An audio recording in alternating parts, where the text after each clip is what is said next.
नमस्कार, मैं हूं आपके साथ गौरव राजेंद्र। बुलेटिन की शुरुआत करते हैं। ऑपरेशन सिंदूर पर डीजीएमओ ने प्रेस कॉन्फ्रेंस की, जिसमें जानकारी देते हुए बताया कि हमारी लड़ाई आतंकवाद के और आतंकवादियों के खिलाफ थी। 7 मई को हमने सिर्फ आतंकवादी ठिकानों पर हमला किया था, लेकिन पाकिस्तान सेना न आतंकियों का साथ देना उचित समझा है और ऐसे में इस लड़ाई को अपनी लड़ाई बना लिया। आगे उन्होंने बताया कि हमने पाकिस्तानी ड्रोन नष्ट किए, लेजर गन से पाकिस्तानी ड्रोन मार गिराए, चीन की मिसाइल को हमने गिराया, हमें जवाब देने पर मजबूर किया गया।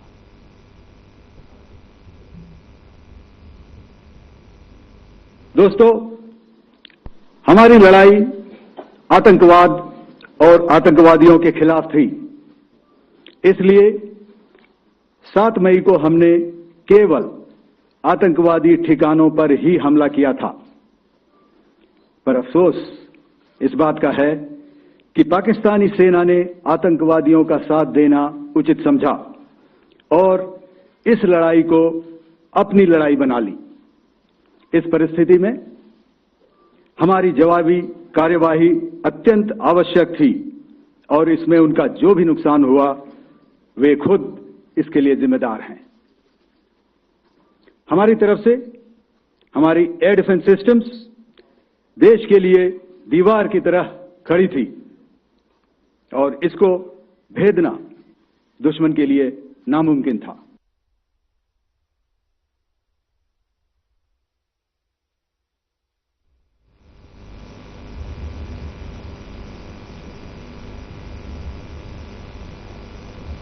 अंतर्राष्ट्रीय नर्स दिवस पर सीएम नायब सिंह सैनी ने बधाई दी और सीएम सैनी ने कहा कि सेवा, करुणा एवं समर्पण की प्रतिमा मूर्ति देश की समस्त नर्सों को अंतर्राष्ट्रीय नर्स दिवस पर हार्दिक बधाई एवं शुभकामनाएं। बता दें कि मानव सेवा और चिकित्सा क्षेत्र में आपकी अटूट प्रतिबद्धता, निष्ठा, संकल्प के लिए समाज सदैव आपका ऋणी रहेगा।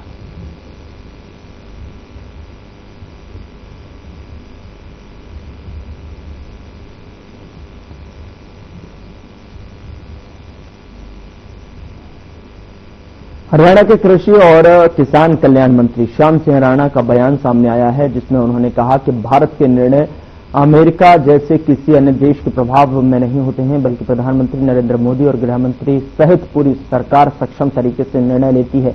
यह बयान उन्होंने अमेरिका के राष्ट्रपति डोनाल्ड ट्रंप की तरफ से भारत और पाकिस्तान के बीच में मध्यस्थता की पेशकश पर विपक्ष की तरफ से उठाए गए सवालों के जवाब में दिया है। कृषि मंत्री राणा रादौर नगरपालिका में पार्षदों और अधिकारियों के साथ शहर में विकास कार्यों को लेकर बैठक हुई और उसके बाद पत्रकारों से बातचीत कर रहे थे। उन्होंने बताया कि बैठक में शहर के सर्वांगीण विकास पर गंभीर चर्चा की गई।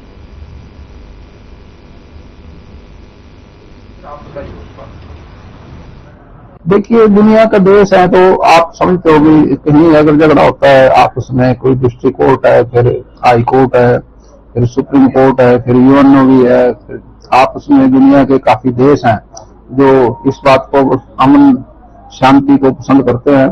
अमेरिका की कोई हमारा मीडिएटर थोड़ी है, हमने तो फैसले अपने आप ही करने हैं। कोई भी कुछ भी कहे, हमारे देश का प्रधानमंत्री सक्षम है, रक्षा मंत्री सक्षम है, होम मिनिस्टर है, ये अपने देश के फैसले को हम आप ही करेंगे। देखिए, पानी के लिए तो हमने हमारे जो मुख्यमंत्री जी हैं उनको पूरी सरकार को कोर्ट पे पूरा भरोसा है, जो फैसला करेगी उसी हिसाब से काम होगा।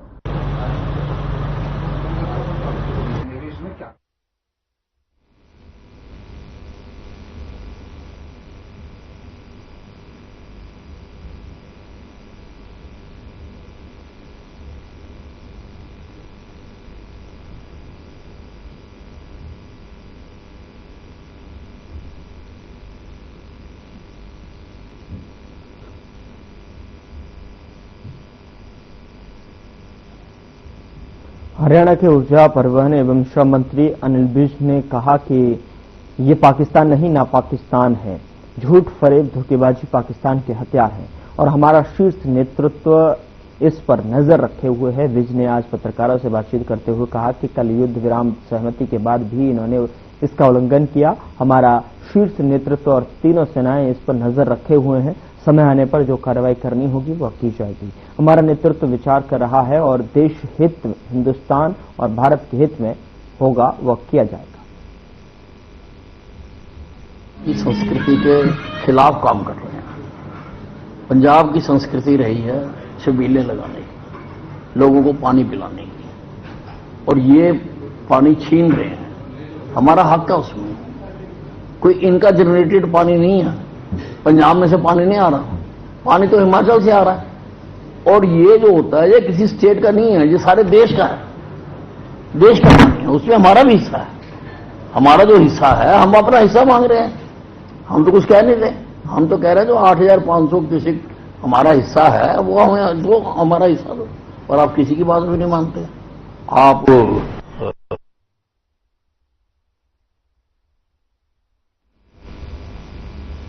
शहरी विकास प्राधिकरण के कन्वेंशन सेंटर में ग्रीवेंस कमेटी की बैठक हुई और बैठक शुरू होने से पहले बैठक की कवरेज में रोक लगा दी गई, जिसके बाद सभी मीडिया कर्मियों बैठक से बाहर कर दिया। और बता दें कि कैबिनेट मंत्री राव नरवीर ने मीडिया कर्मियों को कवरेज करने से रोक दिया, सभी को बैठक से बाहर निकाल दिया गया। और बैठक के बाद मंत्री ने कहा कि इसमें अधिकारियों की कोई गलती नहीं है, मेरे जिला में बैठक के अंदर मीडिया को जाने नहीं दिया। पृथला में कांग्रेस के विधायक रघुवीर सिंह तेवतिया ने कहा कि बीजेपी के नेता लोकतंत्र का गला घोंट रहे हैं, इस मामले को विधानसभा में उठाएंगे। और आप बताओगे कि आज ये चीज हुई तो लोग भी उसी को मानेंगे। आप सहमत है, होना चाहिए था अंदर। देखिए, दो चीजें हैं कि कई चीजें ऐसी जैसे लोकसभा विधानसभा की कार्रवाई जो है वो पत्रकार साथी कवरेज करते हैं बहुत ज्यादा, वो नहीं जिस तरीके से आपने वीडियो बना करके कई बार किसी चीज को पैनिक कर दिया जाता है, वो ना हो करके डीसी साहब से अगली बार डिस्कस करके कि भाई कवरेज में कहीं ना कहीं इस चीज को वो लेना चाहिए कि परिवादी कई बार बहुत ज्यादा झूठ बोलने लग जाते हैं। उससे क्या होता है कि और परिवादी क्रिएट होने शुरू हो जाते हैं कि वहां तो ऐसा होता है, अच्छा चलो। लेकिन मुझे इतना पता है जो पत्रकार साथी मीडिया द्वारा लोगों को अंदर क्या हुआ वो बताते हैं, वही लोग मानते हैं। एक प्रोजेक्ट है प्याला गांव से और जेवर एयरपोर्ट तक गैस की पाइपलाइन जा रही है। उसमें 4 गांव फरीदाबाद जिले के पड़ते हैं, बाकी पलवल जिले के पड़ते हैं। पलवल जिले में डीसी साहब ने वहां के जो बाजारी कीमत निकलवा कर उस पर पैसे दिए, मुआवजा जो दिया है। और हमारे यहाँ वो कह रहे हैं सलकर रेट पे देंगे, जबकि वहां 4 गुना दिया है। तो भेदभाव क्यों? मंत्री जी के सामने कहा है, मंत्री जी ने डीसी साहब की ड्यूटी लगा दी है और कह दिया हम ये करवा देंगे। तेवतिया जी, आप अपनी समस्याओं को पुरजोर तरीके से उठाते हैं। एक दूसरी समस्या ये थी, 2021 में जब नगर निगम में 24 गांव गए। फरीदाबाद की डब्बा कॉलोनी में दुकानदार को युवकों ने डंडों से पीट दिया और आरोपी युवक दुकानदार को पीट कर अधमरा करके मौके से फरार हो गए, जिसके बाद आसपास के लोगों ने उसको बीके अस्पताल पहुंचाया, जहां उसको दिल्ली के लिए रेफर कर दिया गया। घटना का एक वीडियो सामने आया है जहां पर घायल दुकानदार का एक निजी अस्पताल में इलाज चल रहा है। बता दें कि शमशान घाट डबुआ मंडी की गली से 3 लड़के स्कूटी पर सवार होकर एकदम से बाइक के आगे आ गए और पीड़ित ने अपनी बाइक रोक दी। युवकों ने कहा कि आराम से स्कूटी चलाओ और इसी बात को लेकर उसने जो है बहस हो गई, उसके बाद जो है मारपीट की गई।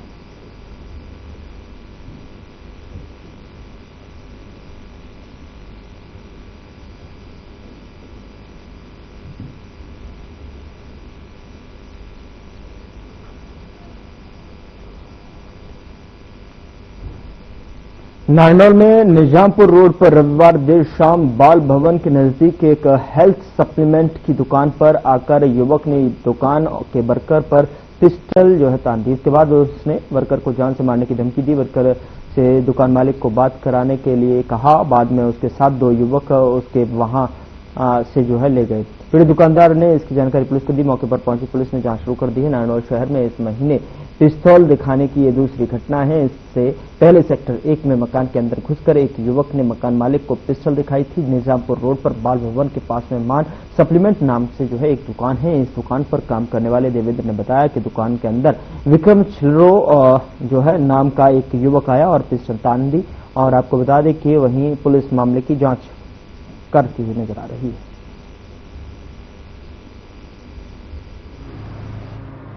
तो मेरे पास मेरे जिम ये जो स्टाफ है लड़का जो कंप्यूटर पे काम करता है, इसका फोन आया, बोलो भाइयों कोई आया है, ऐसे बकवास कर।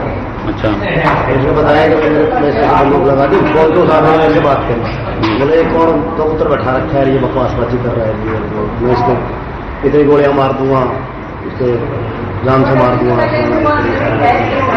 फिर हमने आज यहाँ CCTV फुटेज देखा, उसने 2 बार गन निकाली और दूसरी बार में इसके सिर पे लगाई है, 2 बार सिर पे धक्का दिया है जोर से बंदूक से, और पूरी तरह से नशे में डूबता है, पैर में नहीं। विक्रम शीलो नाम का आदमी आया, आते ही उसने बोला कि यहाँ पे कौन बैठा है। मैंने बोला बताओ, फिर बताने के बाद मेरे को बोल रहा है फोन पे बोल रहा है, बोला आपको बोल रहा हूँ। फिर उसने गाड़ी वाले करने लगी, माँ भान की गाड़ी पकड़ने लग गया। फिर ऊपर आया, ऊपर आने के बाद उसने माउजर दिखाई, फिर मैं बोला इतनी गोली मार दूंगा, ये कर दूंगा, वो कर दूंगा। उसके बाद में बोला कि मान साहब से बात करो, तो मैंने मान साहब से बात करा। फिर उसके बाद में उसने माउजर निकाल कर मेरा माथे फिर से रख दी, फिर उसने मारने की धमकी दी मेरे को। फिर उसके बाद में 2 जने थे, उसको फिर ले गए।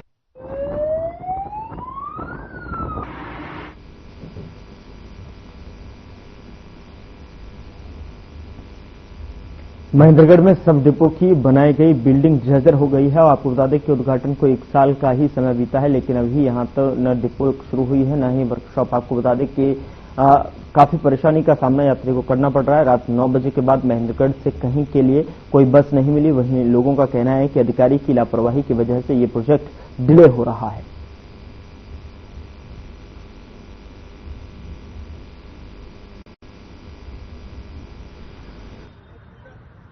सब डिपो बहुत बसें कम चलती हैं। हमारे गांव में भी एक बस आती है सुबह और शाम के, कोई बस की कोई सुविधा नहीं है।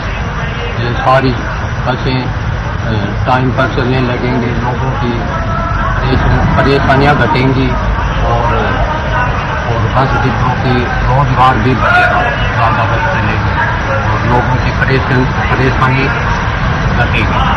ये सब डिपो चालू होना चाहिए। रात को यहाँ सवारी बहुत परेशान है, दिल्ली की बसों के लिए भी, और बाहर की बस रात को मिलती ही नहीं बस। ये सब डिपो चालू होना चाहिए। ये तो बहुत 2-3 साल हो गए बंद ही है। लोगों को ये बस सेवा की परेशानी है सबसे ज़्यादा, यहाँ सेवा है ही नहीं बिल्कुल बसों की। समस्या है कि क्षेत्र में जो बसों की सुविधा कम है। जो छात्राएं गाँव से आती हैं उन पे एक समय की बसें मिलती हैं, कभी नहीं मिलती। छात्राएं लाचार है और आमजन भी लाचार है। अगर साधन नहीं है तो लाचार है। प्राइवेट व्हीकल पकड़ने पड़ते हैं और नाजायज किराया लगता है।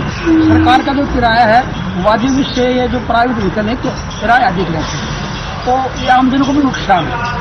और ये सब डिपो के लिए काफी दिन से उम्मीद लगाए बैठे हैं, लेकिन ये हमें तो आशा नहीं है कि चालू हो जाएगा। ये 2021 में जो है तैयार हो गया था, बिल्कुल 1 फरवरी 2021 में चाबी ठेकेदार ने जो उसने इसको रोडवेज और रोडवेज विभाग को सौंप दी थी और ये उसमें कमियां होती रही। कमियां होने के बाद जो है कभी चंडीगढ़ से बार टीमें आई। उसके बाद 7 मार्च 2024 को इसको ऑनलाइन जो है उद्घाटन मनोहरलाल खट्टर ने कर दिया और हमें पता लगा कि भी ये सब डिपोना और वर्कशॉप है। इसकी फिर फाइल हमें दिखाई गई तो वो FD के पास चंडीगढ़ फाइल पड़ी हुई है और हमें पूरा प्रयास भी कर रहे हैं, विधायक साहब भी प्रयास कर रहे हैं। खबर सिरसा से है, जहां इस बार इंदिरा गांधी नहर में बंदी समय से पहले करीब 10 दिन पहले खत्म हो गई है। जल संसाधन विभाग की ओर से 20 मई तक बंदी घोषित की थी। माना जा रहा है कि भारत पाक के बीच में बन रही युद्ध की स्थिति के चलते समय पूर्व बंदी खत्म की गई है और विभिन्न जिलों में नहरों में जलापूर्ति की मांग उठ रही थी और इसे देखते हुए इंदिरा गांधी नहर में 11 मई को सुबह 6 बजे पानी प्रवाहित किया गया। बताया जा रहा है कि हरिके डैम से राजस्थान और की इंदिरा गांधी नहर के लिए सुबह 6 बजे से 100 क्यूसेक पानी प्रवाहित किया जा रहा है और आपको बता दें कि 1000 क्यूसेक होने की सूचना है। जानकारी के अनुसार प्रदेश के पेयजल किल्लत की स्थिति लगातार बढ़ती जा रही है। नहरों में पानी की कमी के चलते पेयजल आपूर्ति को सुचारू रखना मुश्किल होता दिखाई दे रहा है।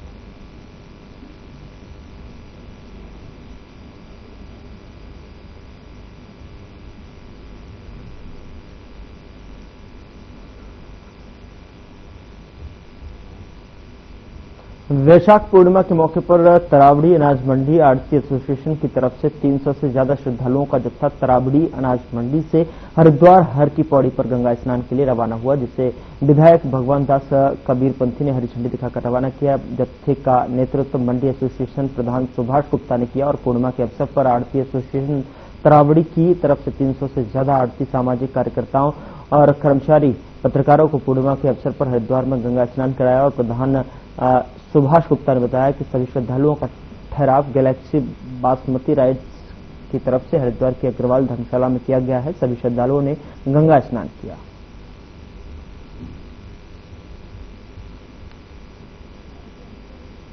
आज हमारे प्रिय विधायक भगवान दास कबीरपंथी जी के नेतृत्व में हरी झंडी दिखाकर सारी अनाज मंडी को गंगा स्नान के लिए विधायक जी रवाना कर रहे हैं।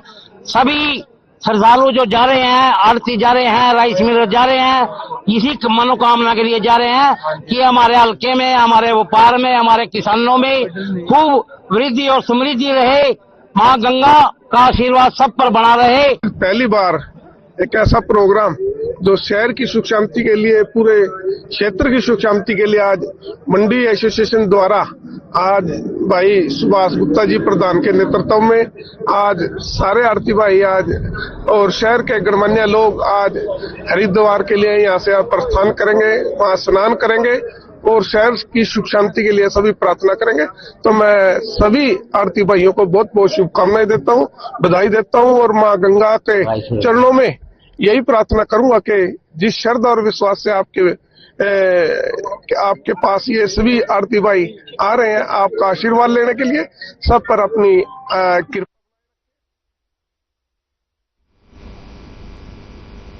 उधर रतिया में ट्रक के नीचे आने से बाइक सवार की मौत हो गई। बता दें कि यह घटना रतिया लाली रोड सदर थाना के पास की है। हादसे के बाद मौके पर भारी भीड़ जमा हो गई। मृतक युवक की पहचान नवींद्र के नाम से हुई है, जो गांव जबलपुर का निवासी बताया जा रहा है। दरअसल नवींद्र बाइक पर सवार होकर अपने गांव जा रहा था। फिलहाल मौके पर पहुंची पुलिस मामले की जांच में जुटी हुई है।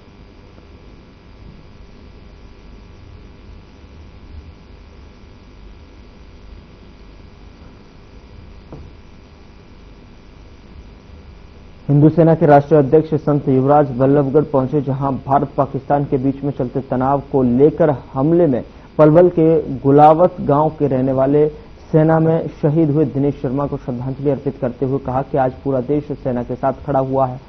जिन जवानों ने देश के लिए अपनी जान न्यौछावर कर दी, उन सभी को वह नमन करते हैं। हिंदू सेना के 5 लाख मेंबर सीमा पर लड़ने के लिए तैयार बैठे हैं। वह सभी प्रधानमंत्री नरेंद्र मोदी के साथ खड़े हैं।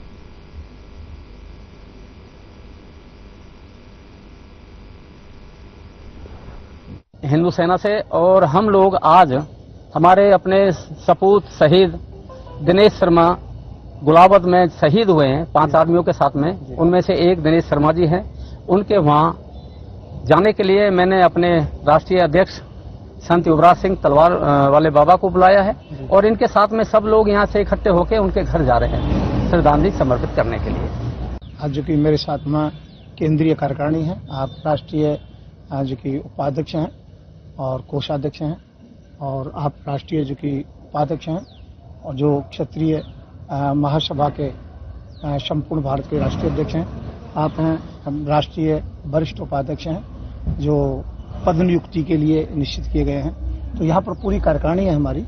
आज इकट्ठे होने का क्या हमारा कारण है जो कि इस समय जो माहौल चल रहा है और हमारे कुछ सैनिक भाई शहीद हुए हैं, तो उनके लिए श्रद्धांजलि समर्पित करें। और आज हम डीएल शर्मा जी के यहाँ पे आए हुए हैं। इन्होंने हमें निमंत्रित किया है और हम आज अपने जो हमारे डिस्ट्रिक्ट पलवल से जो शहीद हुए हैं उनके यहाँ सांत्वना देने जा रहे हैं। साथ में हमारे संत युवराज जी तलवार वाले और राष्ट्रीय अध्यक्ष हिंदू सेना के साथ में हैं।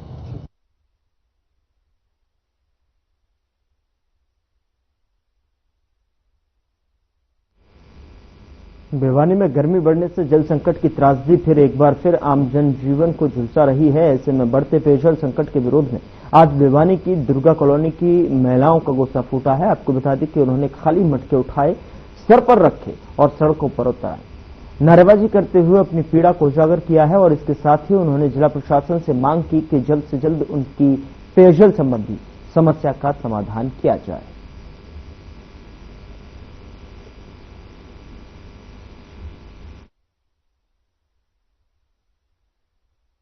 ये नारेबाजी पानी के लिए करे हैं। हम 6-7 साल से पानी नहीं आ रहा, बहुत परेशान हो रहे हैं हम एमसी कहने, डीसी कहने, जेई कहने, हम सारे कितने धक्के खा लिए और 800 का टैंकर मंगावा। सब बताओ 2 दिन भी को नहीं चल रहा, कितना कम आ रहा वो होगा। गरीबी आदमी हम वहाँ इतना कहाँ से लावानू बताओ। यही है जी, हमारे टाइम से पानी छोड़ा जाए। इधर के लोग बहुत दिनों से परेशान हो रहे हैं पानी की समस्या को लेके, और 800-800 रुपए का टैंकर मंगा के ये पानी का गुजारा कर रहा है पिछले 6-7 सालों से बराबर कंटिन्यू हो चुके हैं। अब तक कोई पानी की सुनाई नहीं हो रही है। हम जेई के पास चले गए, डीसी ऑफिस में पता नहीं कहाँ कहाँ जाके हमने धक्के खा लिए, लेकिन आज तक हमारे इस पानी की सुनाई नहीं हुई है। तो इसलिए मैं आपसे अनुरोध करती हूँ कि अगर हमने दुर्गा कॉलोनी में चंडी का रूप धारण कर लिया ना, तो हम किसी को नहीं बख्शेंगे। हमने पानी की समस्या 10 साल होगी, आगे सब नाम दुखी पा रहा। बंसीलाल का राज में भी नहीं दुख पाया, अरीब भी नहीं दुखी पा रहा। हमारे बच्चे टैंकर लावे तो 3 दिन टैंकर चले, 800 को टैंकर आवे, हमारा कोई दिन नहीं चलता। पानी हमारा जरूर आना चाहिए, ना आवेगो तो हम वोट किसी को भी नहीं दा। चल रोड जाम कर देंगे हम।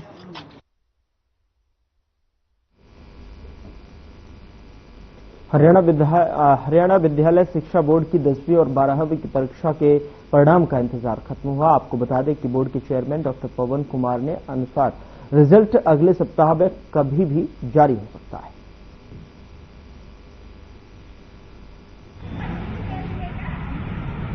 परीक्षा परिणाम घोषित करने का जहां तक सवाल है, हरियाणा विद्यालय शिक्षा बोर्ड जल्दी ही परीक्षा परिणाम घोषित करने जा रहा है। सबसे पहले सीनियर सेकेंडरी कक्षाओं का परीक्षा परिणाम घोषित किया जाएगा, जो कि आगामी सप्ताह में संभावना है।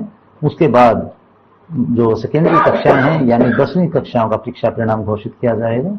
इसमें जो फाइनल स्टेज होती है, जिसमें कुछ इस प्रकार की त्रुटियां होने की संभावना होती है परीक्षा परिणाम में, जहां कोई बच्चे के साथ इनजस्टिस ना हो जाए, वो स्टेज भी फाइनल हम पार कर चुके हैं। कभी भी परीक्षा परिणाम घोषित किया जा सकता है।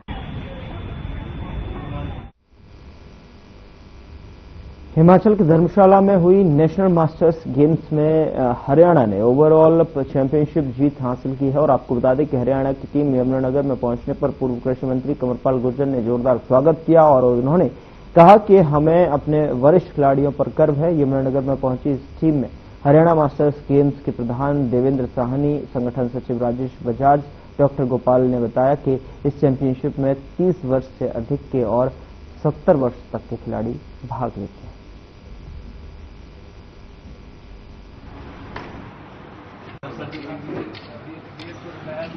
देखिए, मेरी इन सबको बहुत बहुत शुभकामनाएं, बहुत बहुत बधाई। मैं समझता हूँ इससे जो हमारा जिला है, तो यहाँ के जो हमारे नवयुवक भी हैं उनका को भी उत्साह मिलेगा, बहुत हिम्मत बढ़ेगी। तो जिस प्रकार से अभी भी हमारे बहुत खिलाड़ी ऐसे हैं बास्केटबॉल में जो राष्ट्रीय स्तर पे खेल के आए। अभी मुझे पहले आए थे तो मैंने उनको सम्मानित भी किया था। और अब ये जो मास्टर गेम है जिसमें 30 साल से ज्यादा उम्र के लोग खिलाड़ी हैं, तो हमारी 8 टीम में गई थी और 7 टीम में जो है वो ओवरऑल चैंपियन रही हमारी, हॉकी में भी और बास्केटबॉल में भी। तो आज ये हमें मिलने आए थे, तो मैं इनका स्वागत करता हूँ, यहाँ अभिनंदन करता हूँ। मैं हरियाणा मास्टर्स का ऑर्गेनाइज सेक्रेटरी हूँ, राजेश बजाज नाम है मेरा। तो मैं इस बार हम धर्मशाला में मास्टर नेशनल खेलने गए थे। उसमें हमारे 8 ग्रुप थे, उसमें 7 में गोल्ड मेडल आया है और ओवरऑल चैंपियन बास्केटबॉल आई है। सरकार में जब हमारी गोल्ड ओवरऑल चैंपियन जैसे आई, अवार्ड देना चाहिए, उन्हें अवार्ड मिलना चाहिए। जैसे वो स्टेट वाले हमें आने जाने का खर्चा देते हैं, उनको ऐसे डोनेशन प्रमोशन होनी चाहिए, हमें भी, हरियाणा वालों को भी होनी चाहिए। खेल नीति हमारे हरियाणा सरकार की खेल नीति हमारे हरियाणा सरकार की बहुत अच्छी है, लेकिन मैं इसमें कहना चाहूंगा कि हमारे मास्टर्स गेम्स को कहीं न कहीं थोड़ा सा अनदेखा किया गया हुआ है, जिसकी हमारी अभी 250 का 250 मास्टर्स का कॉन्टिजेंट धर्मशाला में पार्टिसिपेट करके आया वेरियस गेम्स में। इनमें 30 से बाद में शुरू हो जाए, ग्रुपशिप बन जाते हैं 30, 40, 50, 60। तो इन वेरियस ग्रुप्स में एथलेटिक्स में हमारा प्रदर्शन बहुत बढ़िया रहा है। उसमें कम से कम 20 पोजीशनें हमारी गोल्ड मेडल हैं और सेकंड हैं, थर्ड हैं, बहुत अच्छा दिया रिजल्ट दिया। हॉकी में 30+ की टीम।